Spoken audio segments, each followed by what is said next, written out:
अक्कलकोट तालुक्यातील दुधनी येथील जिल्हा परिषद मराठी केंद्र शाळा आणि कन्नड मुलांच्या शाळेचे संयुक्तरित्या वनभोजन कार्यक्रम संपन्न झाला. दुधनी येथील सुप्रसिद्ध व्यापारी तथा प्रगतिशील शेतकरी राजकुमार सोळसे सावकार यांच्या मळ्यात हा कार्यक्रम आयोजित करण्यात आला होता.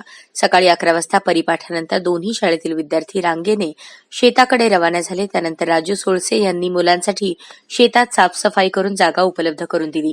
शेतातील पिके, वृक्ष, वनस्पती याबाबत माहिती देण्यात आली. अनेक सांस्कृतिक कार्यक्रम सादर करताना सुभाष अतनुरे महांतेश सर यांच्या मधुर वाणीने आणि मराठी शाळेचे मुख्याध्यापक श्रीशैल मलगण यांच्या मुलांसोबत नृत्याने परिसर दुमदुमून गेला. अनेक मुलांनी नृत्य आणि गायन सादर केले. जेवणाचा आस्वाद घेतला.